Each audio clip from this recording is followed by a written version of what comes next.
Hello, everyone. My name is Joshua Yoder, and this is the Joshua Yoder Show. Today, my guest is the returning Mr. Phil Stamford. What's up, Phil?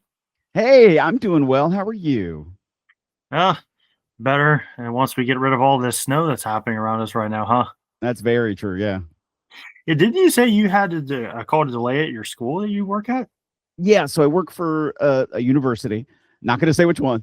Um, and so the fun part of my job is I get to update like the message that we're delayed or if we're closed.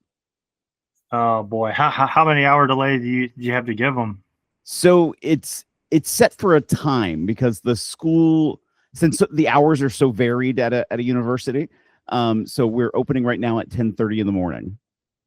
Ah, maybe get a little bit extra sleep in, huh, kids? Let's hope. Oh, hey, man, it's not easy with all this snow, which honestly I'm getting sick of. That's very true. Well, our students aren't really getting, and faculty and staff too aren't really getting snow days. Everything's moved to virtual when we have a delay or a closure. Oh, really? Yeah. Now, Well, I think individual instructors can make the decision, like, oh, we're going to do something different. But for the most part, yeah, that we don't have any makeup days because we're making them up as we go, basically. Well, it makes sense, but honestly, I guess that's one positive thing about having like the internet and all that stuff. Hmm. Very true. And another thing I kind of want to talk to you about, Bud, is also congratulations because I saw recently that you had posted up that you have now lost a good bit of weight from your goal here. Hmm. And S- congratulations! since July, I'm down 55 pounds. Oh, congratulations, Bud!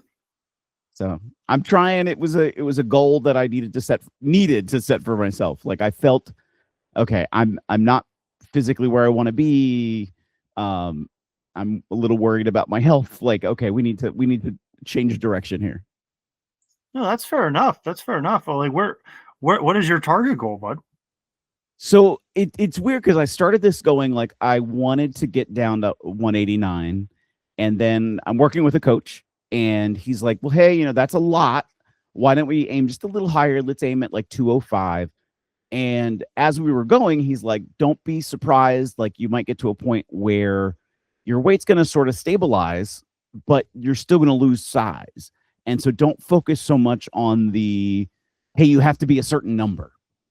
Look at like your overall health, your well-being. Are you the more physical size? Are you in physical shape? Versus like you must hit a target weight." I was like, okay, that's fair, and that's kind of what's happened. I've sort of um, I'm not losing weight as fast, but I'm losing physical mass. Like the size around my waist is getting smaller. So I'm like, okay, this is good. We're making good progress. No, that's awesome, man. I'm happy for you. And where are you at right now? I am at this morning I was 214 pounds. Oh, that's awesome. Congratulations, Bud. Thank you. If you don't mind me asking, do you think some of your health concerns, because like the last time we talked, you had mentioned about your neck surgery. Was that a constant thought in your mind when you had to go through this process? Sort of. And I knew, so my neck surgery was now years ago, and I knew after that I had gained some weight, and then I had knee surgery too. I tore my ACL. Oh, Um, and so that sort of made me a lot more stationary. And I was coming back. I had gotten back into the gym after like a big round of physical therapy, and I re-injured my leg to the point I thought I re-injured the ACL. Unfortunately, did not do that. But was like I need something different here, so I ended up back in physical therapy. And once sort of that got a little more corrected, I went back to the gym, and I was like, I've been to the gym before. I know what I'm doing. At the same time, I was like, I feel lost. I feel like I'm not directed. I need a little bit more like, hey, do this and follow this path, plus a nutrition plan, which I really didn't have. Um, and so it's different. And I had another coach I tried to work with, and it didn't quite work before, but this coach is very much like, you do need to eat, you need to hit protein, you need to hit calories, you need to like, these aren't things that you should be like going under and starving yourself because your body's going to react differently. Like you need to feed your body. So that's been a change for me in the way I look at my health and nutrition. And I'm like eating more than I ever have, and I'm losing weight, which is insane in my brain.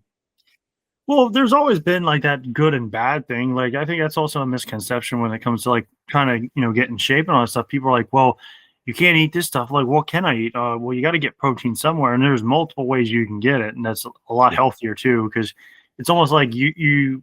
I guess what you're trying to say is you're trying to avoid going from one extreme to the other. Yeah. Yeah. I mean, it's all in like, it's just a lot of balance. It's a lot of, I'm messing up the phrase. What is it? Everything's in moderation, including moderation. Because even my coach is like, hey, there's going to be days that you're going to like want to eat that really sweet thing. Yeah, there's going to be days that like you're going to a wedding or something, and like, okay, we just got to incorporate that into your life. The whole point of this is so you can have a life, not have to be so stringent on this is the box you have to fit in for like what you're eating. So that's a different kind of flexibility too that I hadn't really worked with before. Yeah, no, absolutely. Like I get what you're saying because like to me, like I struggle like physically with some of the stuff because I was born with scoliosis, cerebral palsy, so it definitely is a challenge to try to like find ways get in shape and be healthy.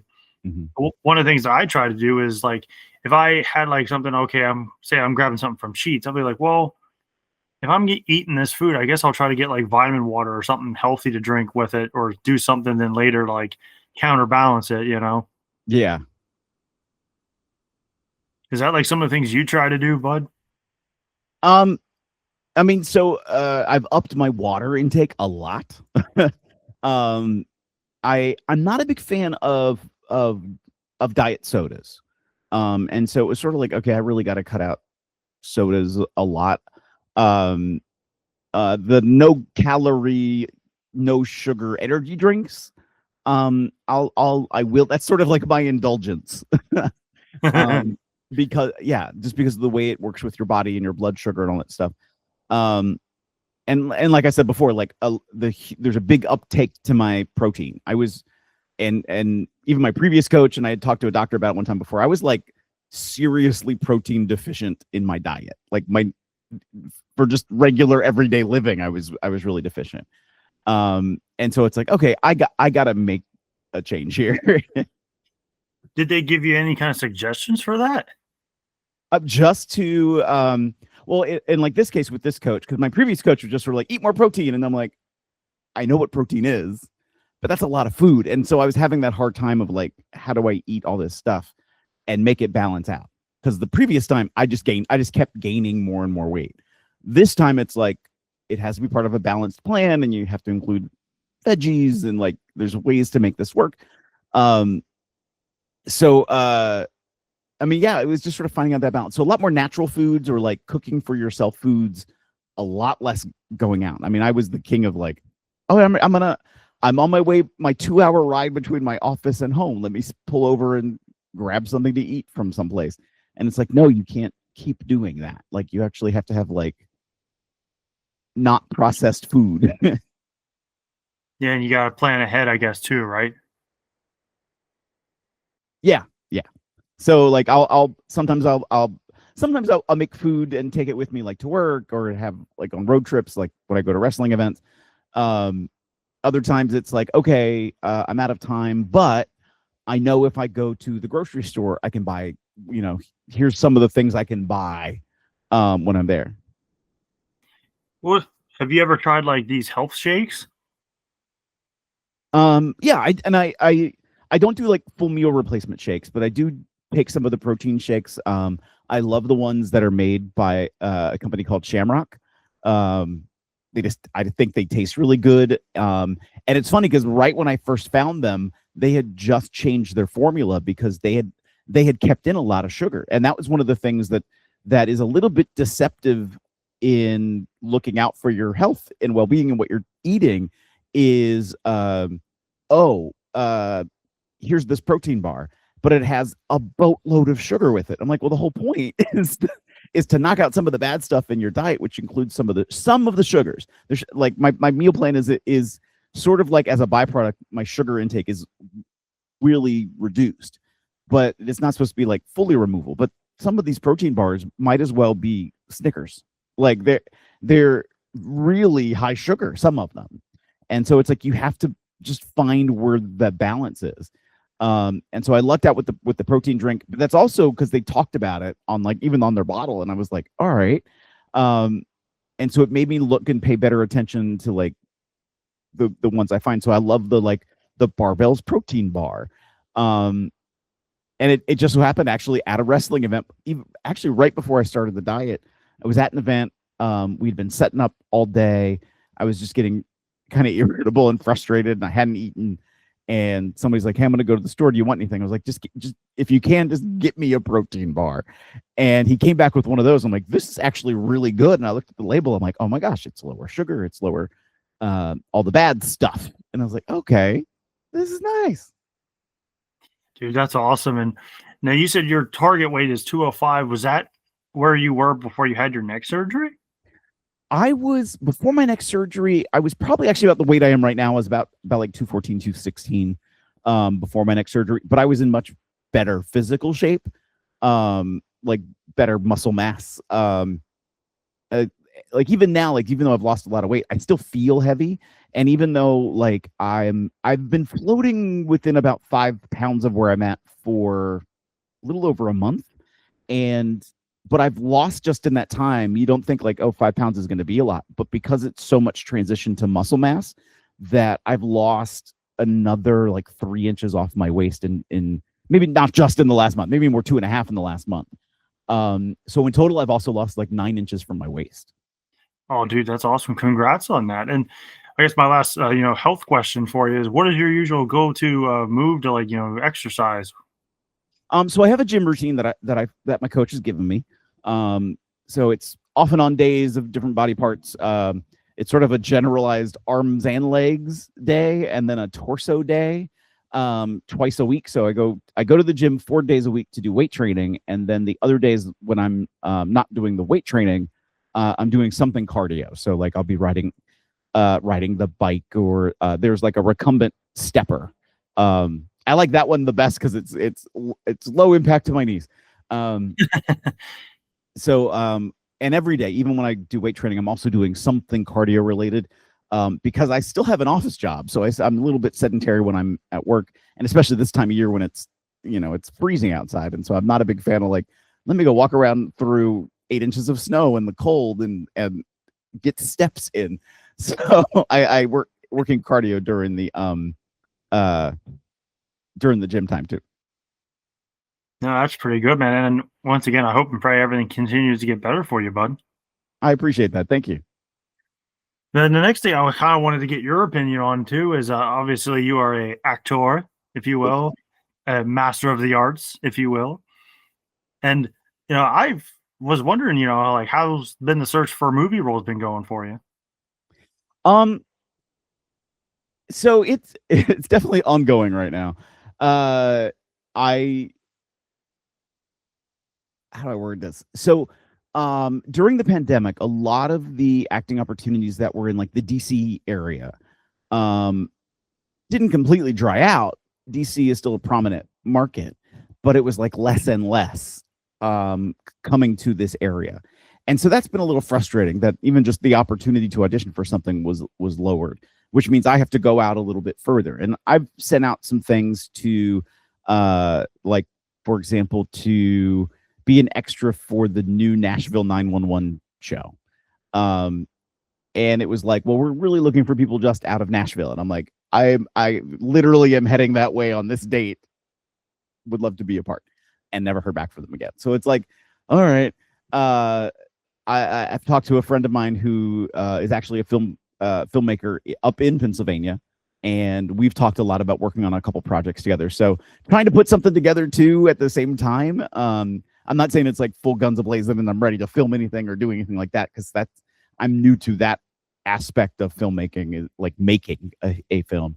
But I'm trying to talk to somebody like, help me learn this part, and like, what do I need to do? Just because we wanted to work on stuff together, even if it's like a 2-man, let's do a skit thing. And in some way, like the video series I've been doing, the Submission Old Sunday stuff, even though it's very pro wrestling related, it's almost all a vignette. Like it's all like always like a scenario has happened. And it's just these little snippets once a week I'm putting up on Sundays. but it gives me at least some kind of creative outlet. Yeah, no, exactly. And to be honest, I quite enjoy those. Well, thank you. You've had some good ones, I will admit. And speaking of being healthy, you helped someone get his check his back. Oh yes, of course. I'm a helper. What was the last project did you get to do? So I have done some voiceover stuff for what they call industrials. So like for a business. And so I've had a few of those. Um, like I've had one for the school I've worked at. I've had one for another school. I've had one for a phone system. So I've done some of those kinds of things. It's funny because I mentioned the weather delay. So I was calling my staff to be like, hey, here's the plan for tomorrow. And I misdialed somebody. Well, they thought because of the way I spoke on the phone that I was a robot. And they're like, are you a robot? I'm like, no, I'm not. Sorry. I just dialed the wrong number. Oh, You're a gee. robot. I'm really not a robot. I'm sorry.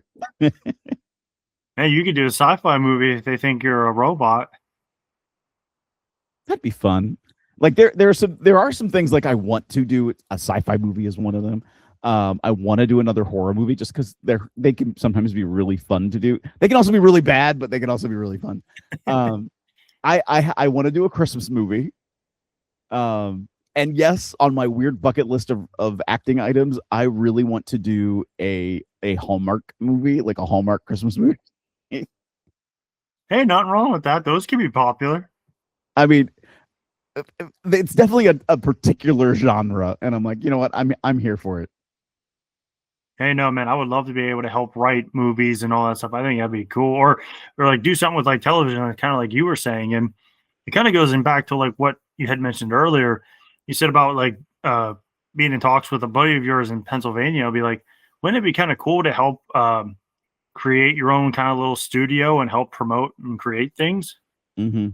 I would love. I mean, a lot of the way my even computer is currently set up was before the pandemic.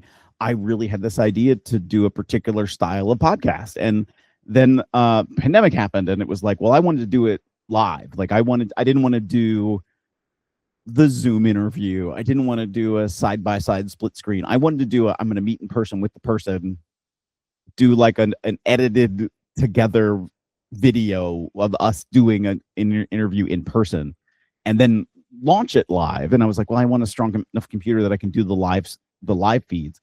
And then kind of two things happened. One, the pandemic that kind of ruined a whole lot of plans. And then even once shows came back, because I was going to start with a lot of the wrestling folks I knew, I was like, wait a minute, I'm getting ready for the show, or talent is out at meet and greets, or we're all sort of running around, and it's like there isn't time to film this other thing.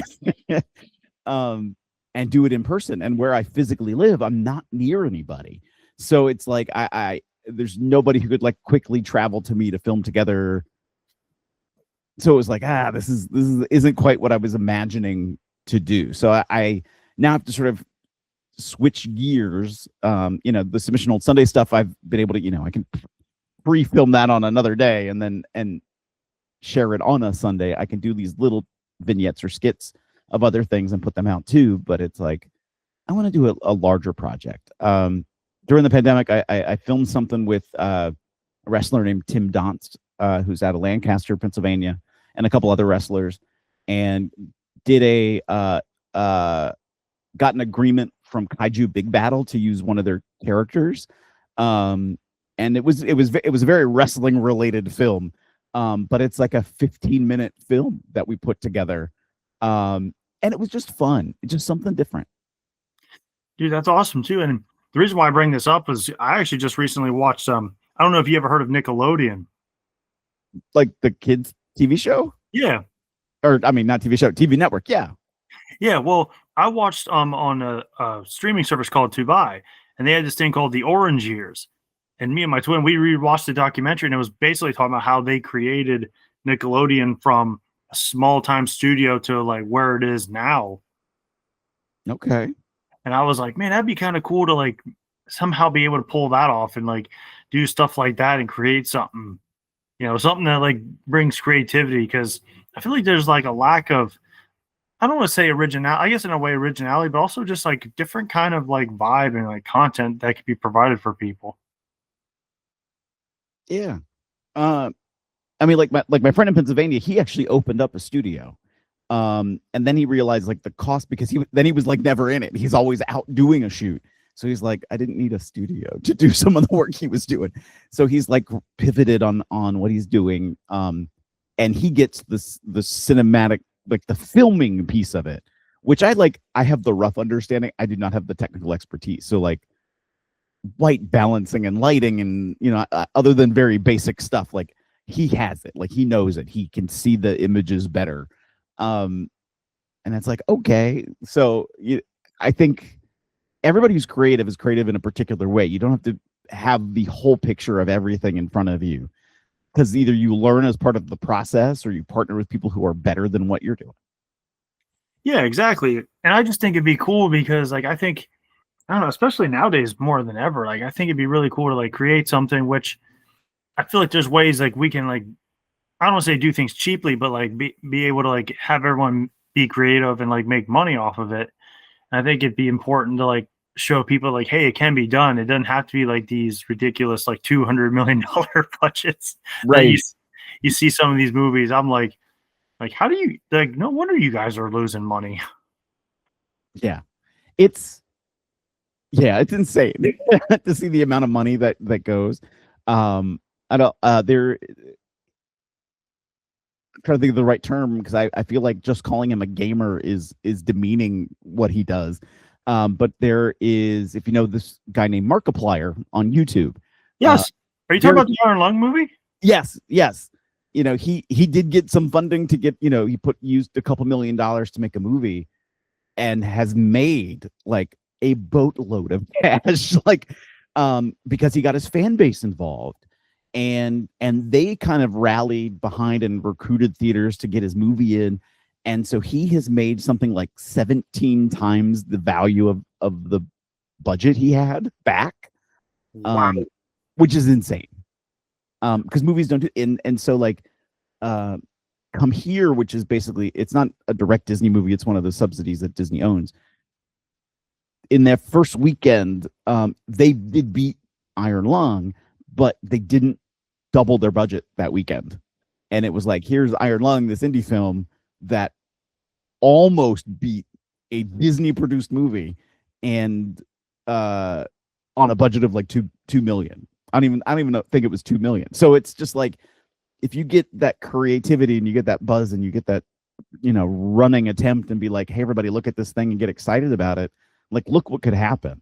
Because when I heard the movie was coming, I was excited. I like Markiplier's work. I've seen some of his other stuff, and he had put together a mini series that was going on Amazon. Well, then when I heard it, I was like, oh, this is really cool. And it was based off an audio series that he had put together, and now they were filming it for live action.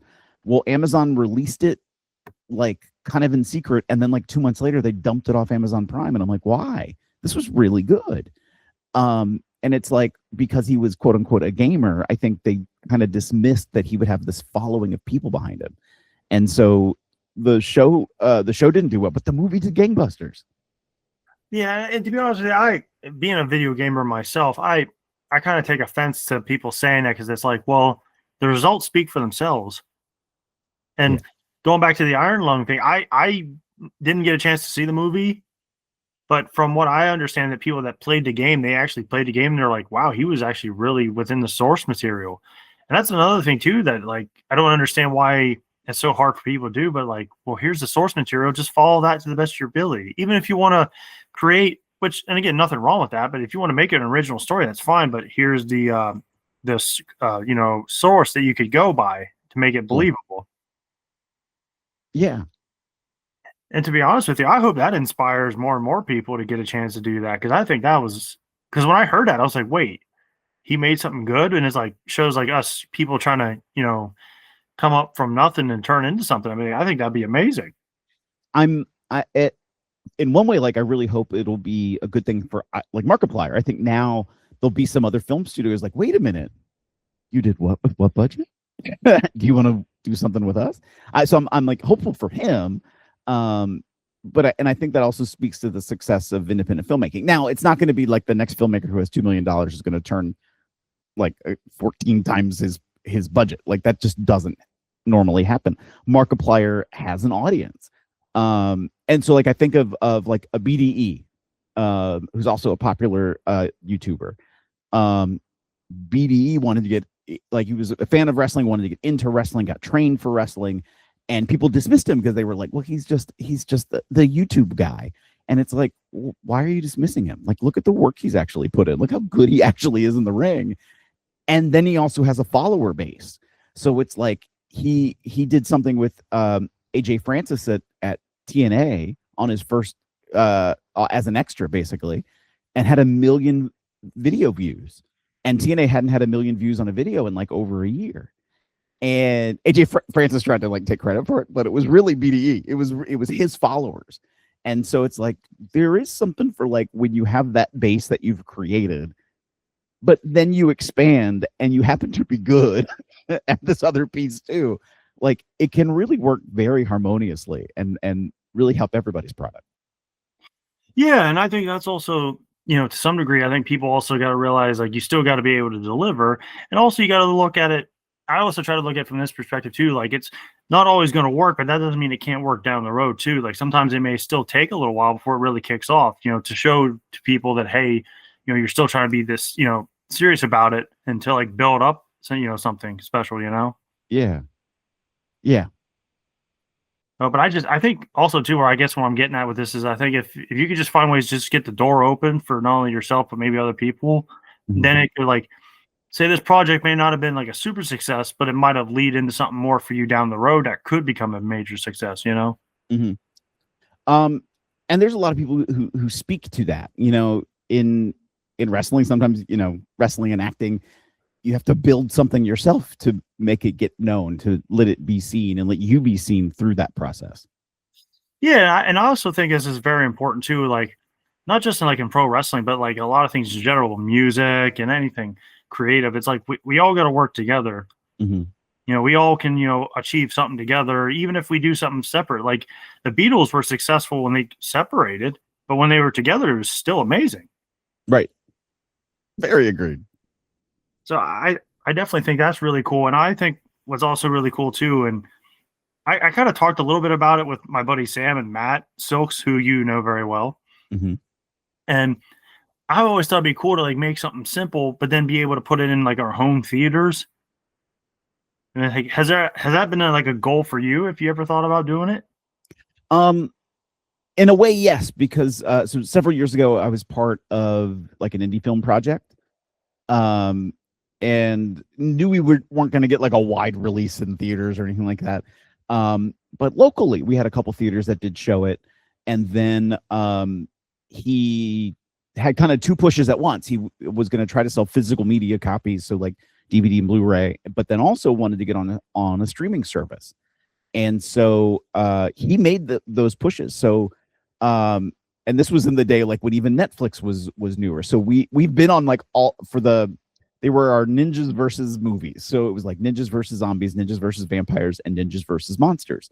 So he eventually, at one point, packaged all of them to try to sell to each of the distributors to say, hey, who would be interested? So we were on Netflix for a really short time. We were on Amazon Prime for a while. I think now we're on Tubi. And it's either Tubi or Pluto. I'm blending now. And you can watch those movies, and it's like, so he kind of knew. Now the residuals are not very high on that. They're extremely low because now there's so much more things to watch. So it's like, it's sort of like, yes, it's a great goal to have to get on a streaming platform, but it also isn't always going to be the end all be all because it still takes a lot of work. There's in our wrestling lives, there's streaming services, and it's kind of the same thing. Like you're going to get only so much per viewed minute or per viewed hour, and it's like, is this really worth it? Well, yeah, no, I totally get what you're saying on that, but I also think it's important, especially to the younger generation, to be like, we still got to build on something. Yeah, you're not just going to find success right away. Like, and if you do, great, but you still got to put stuff together, to like maintain it and then possibly help, build for the future, Absolutely. And speaking of which, I kind of wanted to talk to you about that because honestly, it's been a really long time since I've been to a movie theater. Now I will say too, like I have not seen Iron Lung yet. I want to go see it. There is my immediately local theater did show it. They showed it for 1 week and then they pulled it, which I was like, this is ridiculous. It was such a high profit movie. Why did you pull it? But another theater, which is a little further out, is showing it. And it's like, I want to go see it. I haven't gotten there yet. And that's been part of it. It's just my own personal schedule. I've not been able to make accommodate to go see a movie. Yeah, no, I hear what you're saying. Where I live, there's really not much, to go out into a movie. And the last time I went to see a movie was A Working Man by Jason Statham, which was a really good movie, by the way. I really enjoyed that movie. But I don't know. It's just like the whole idea of like the movie theater experience has kind of like fallen off for me, which I think is sad because I like the idea of being able to go out and like grab like some snacks or a popcorn or a drink and hang out with friends, and we just laugh or just have fun and just be like at all of a movie. Yeah. Or it doesn't really feel that way anymore. What do you think? So I think theaters are theaters are seeing that and they're trying to adjust. Like the one theater that is close to me, they've renovated all the seating. So it's not like the old movie theater seats that you think of. They're actually like reclining chairs. The Cinemark theaters, I think, are great. The ones where you go to and it's like they have food service. They have a full bar. Like it's not just like, oh, give me popcorn and a soda and maybe some candy. It's like, oh, you can go in and you can order a meal that they'll bring to you at your table. There's like a little table in front of you at your chair. I'm like, that's kind of neat.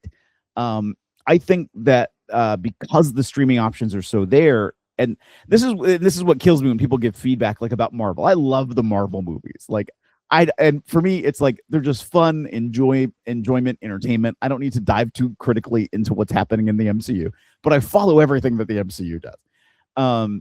And there's so many people that are like, well, they're not making as much money off the movies. Oh, this is such a disappointment. Disney's losing all this money. It's like you forget how many people they have on their streaming service, and they're also feeding that fan base on their streaming service too. So like they'll do a movie, like the movie did horrible, and then they put it on the streaming service, and it's the #1 viewed thing for weeks on their streaming. So it's like they're making also.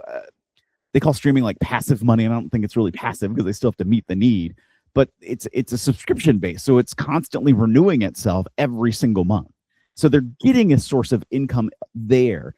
And for a while, I was like, and the pandemic rushed, I think, a lot of this, where it was like, we're not going to the theaters, or we can't go to the theaters, and okay, so we're going to push a whole lot more to the streaming, or after it does go to the movies in a really short time, we're going to put things out on streaming. And it's like, I think that did burn a lot of interest in going to the movies when well, there's not an urgency.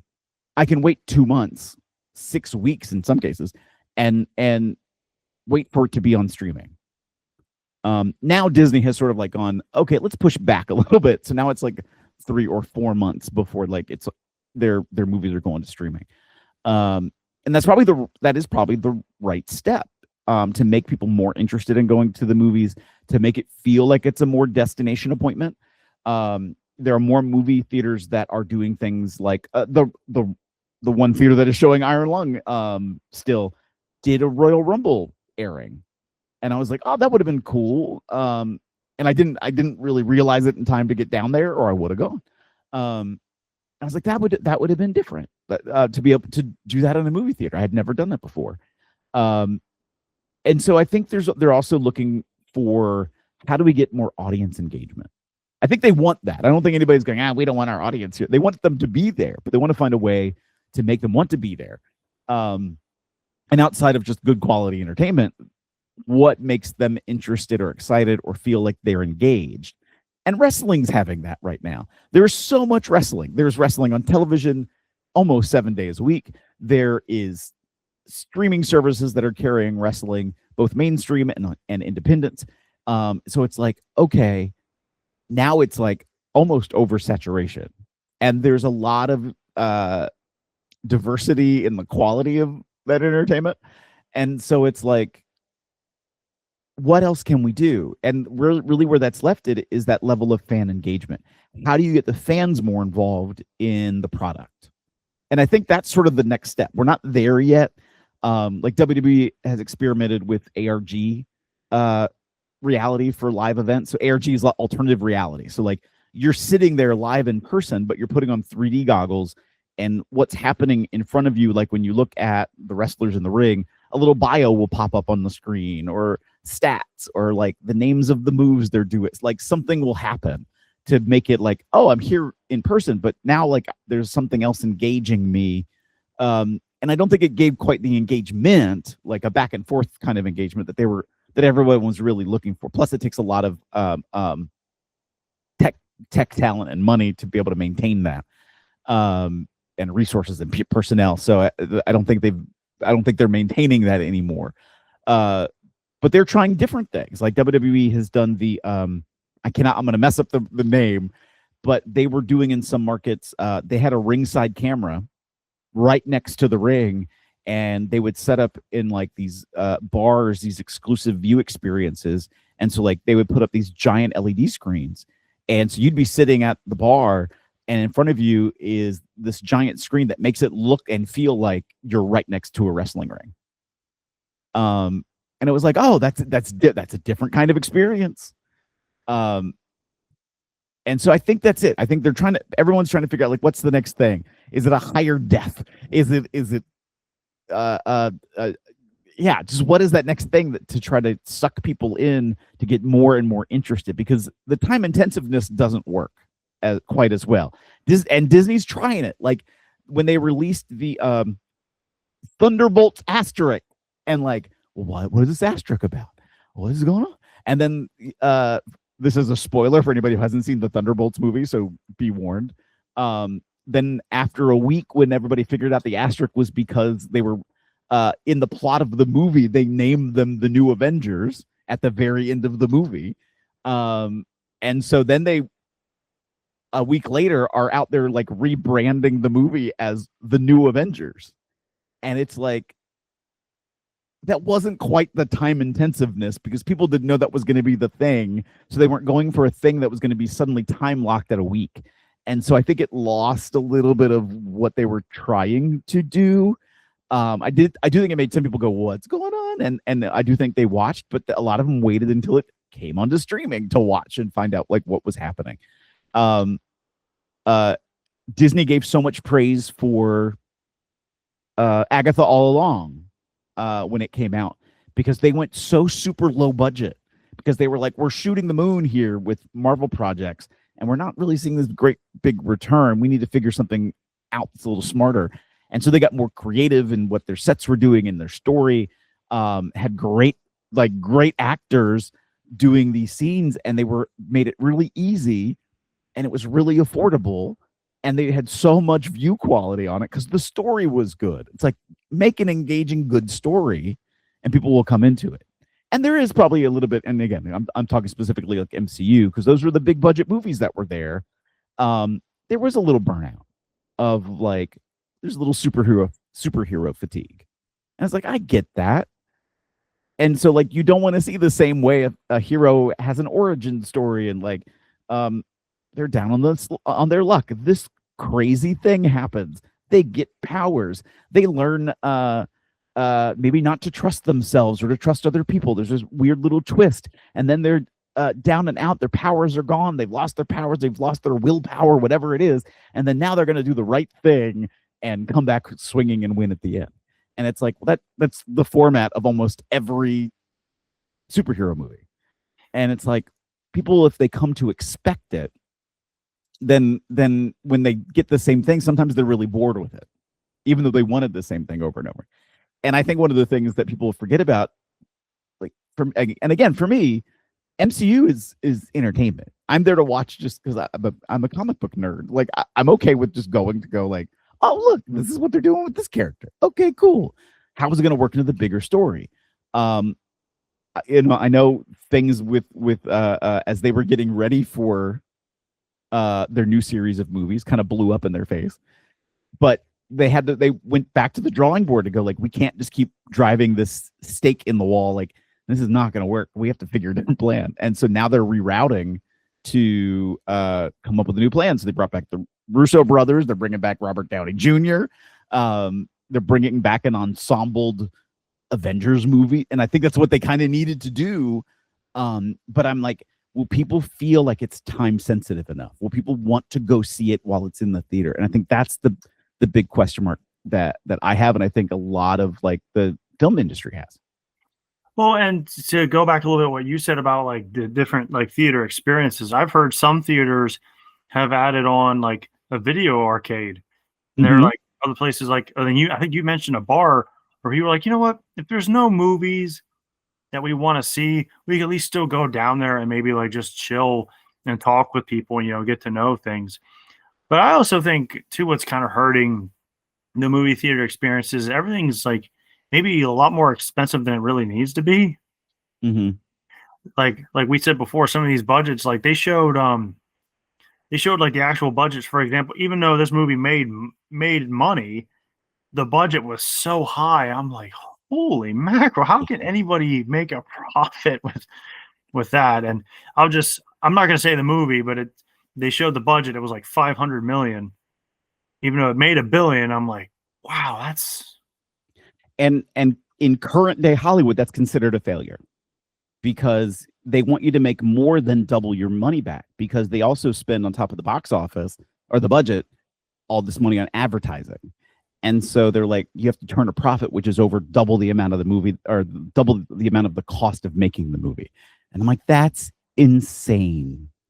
Like on every end, like this has to be figured out.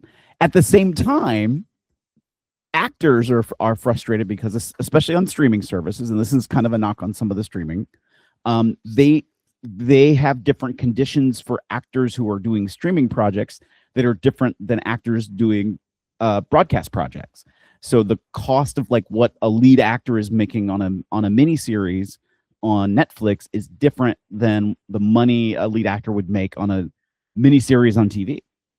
And so it's lower. And so there's some frustration from actors and, you know, and a lot of the streamers and let's just call a spade a spade. Netflix was one of them going like, hey, you know, we can't afford to pay actors this way. Like we wouldn't succeed. Well, here's now Netflix trying to buy Warner Brothers for untold billions of dollars, but they don't have enough money to pay their actors. And it's like, okay. I like a lot of this. I like a lot of the stuff that Netflix does put out, a lot of it. And I like the fact that they have a diversity in their product. Not everything needs to be for me on Netflix. But at the same time, I'm also like, this is a lot of stuff that they're constantly putting out. You know, they just did, you know, they did Stranger Things, Thanksgiving and Christmas and New Year's Eve or Day. Now they have Bridgerton, possibly different audiences. They have older movies, they have new movies. So it's like they're doing this deluge of stuff. And I think that just also contributes to it doesn't feel as timely. Like why is this as important now? Now I will say, like, in between Thanksgiving and Christmas, like people in my office were talking about like, this is what's happening on Stranger Things. Did you see it yet? And I had. And so it's like, okay, we had a timely conversation based on that. But not every product is going to be like that. And so I think they're trying to figure out how they do this. And like Netflix, like what they did with Stranger Things is actually what they just did with Bridgerton. Here's half of our season, because a lot of people have said the whole point that they wanted with a streaming service is that they can binge, except a lot of the streaming services are going, we're going to put out one episode a week. It's like, well, that's not giving me the opportunity to binge unless I wait for the whole series to come out and then I can binge. So they're putting out like chunks of the season at a time. So Netflix is sort of experimenting with that right now. And I don't know if it's been successful enough for them to continue to do it that way. They're going to go back to a more larger binge mechanism. I'm not sure. I kind of liked, to a degree, for Stranger Things at least. Here's first half of season 1. Here's the or not season 1, season 5. First half of season 5. Here's the second half of season 5, and wait another week, and we'll give you the last episode of the season. It's like I kind of like that. It was a little bit different in how I could enjoy the product. Well, and also too, like I kind of wish there were things they try to maybe they should be more like simplifying a lot of things nowadays too, because I remember back in the day, like going back to obviously neither one of us were alive during this time period, but it was like during like the the 20s, 30s, and 40s where they would have like for example Batman. They would air Batman, but each new episode would be once a week. So from like it'd be like a 15 chapter thing. So for 15 weeks, you can be like from like say Monday through Friday, they're going to air episode 1.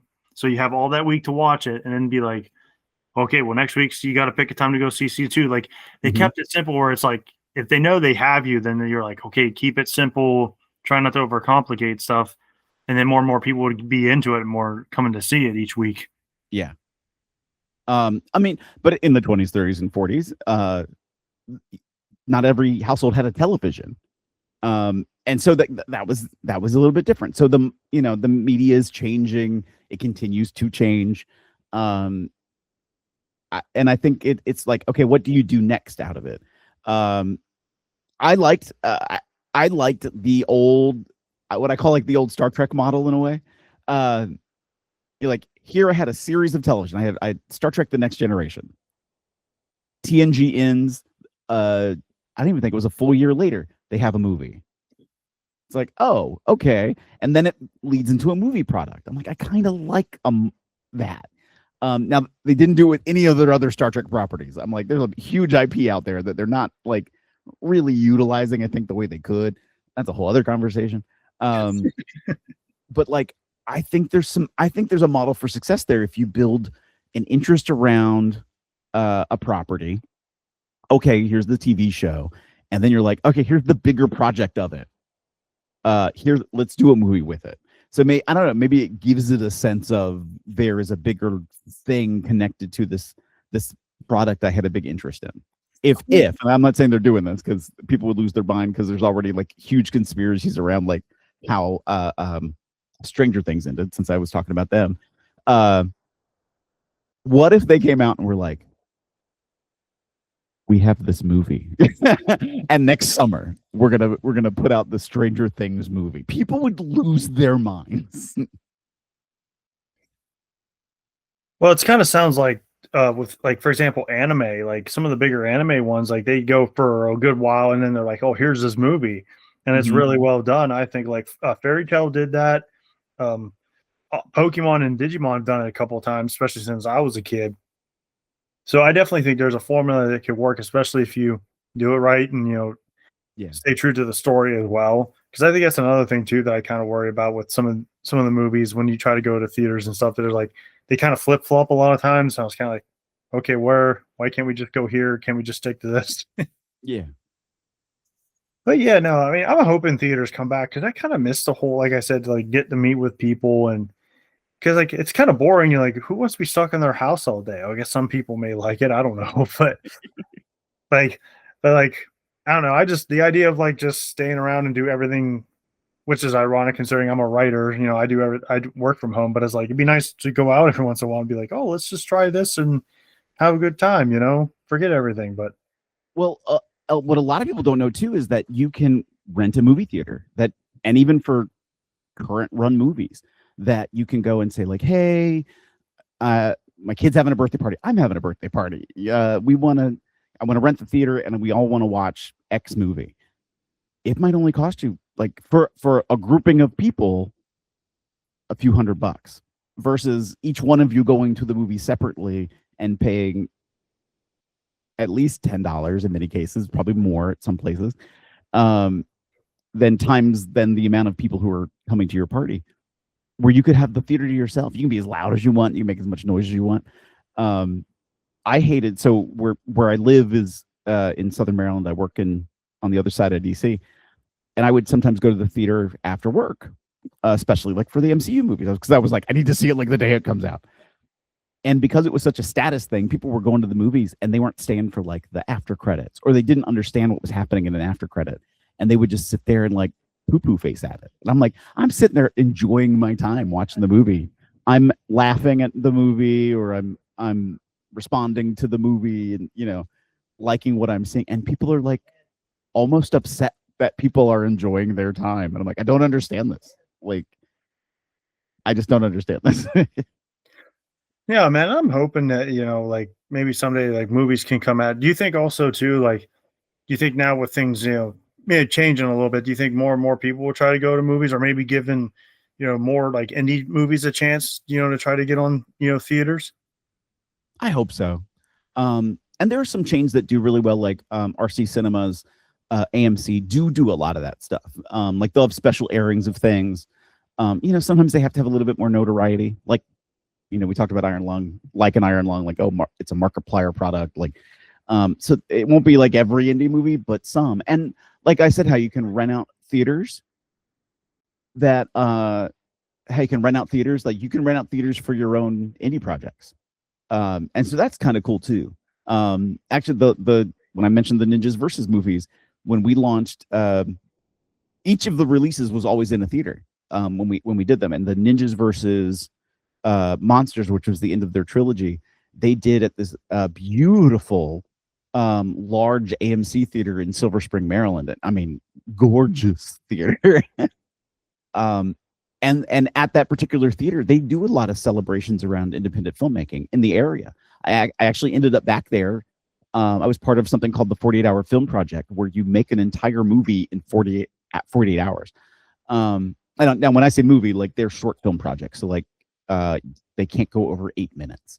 But you basically get a topic, you have to script it, film it, get all the actors, edit it, sound edit it, all the stuff. It has to be a complete movie project, even though it's a short, within 48 hours.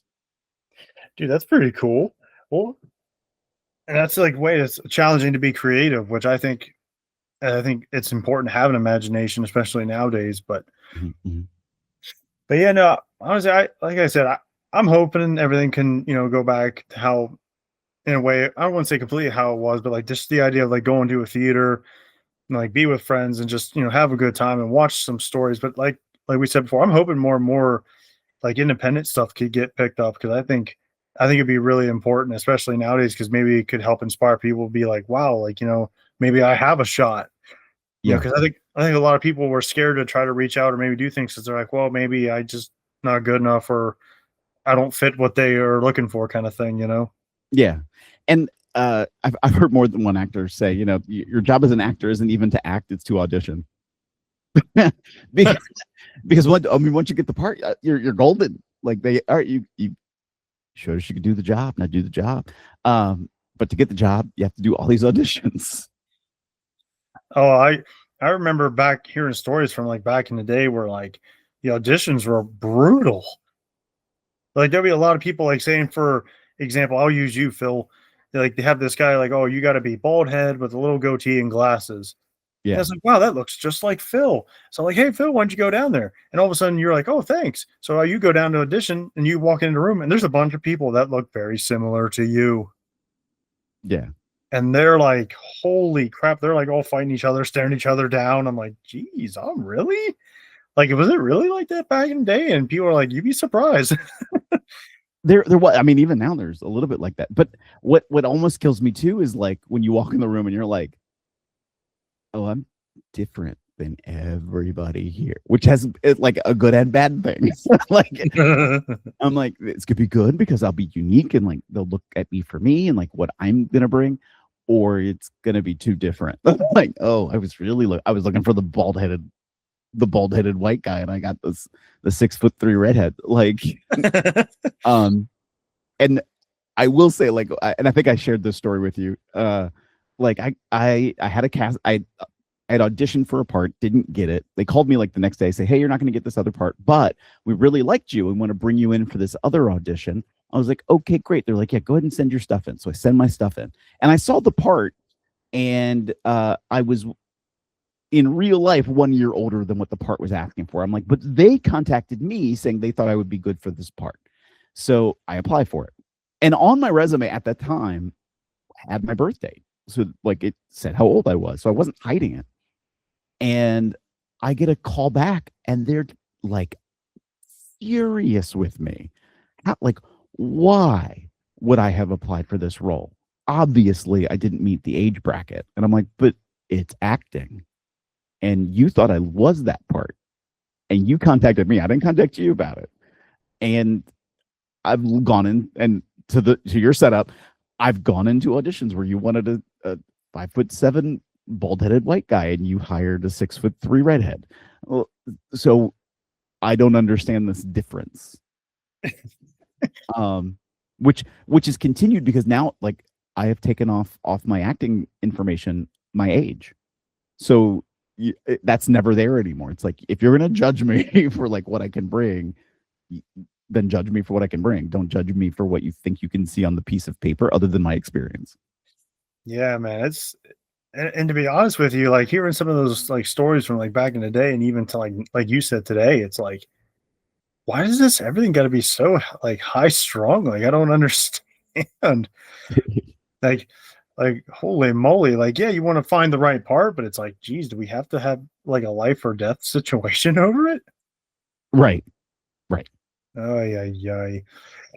But with that being said, Phil, what are your future projects? On the acting side right now, nothing. I'm looking. I'm applying for a whole bunch of stuff.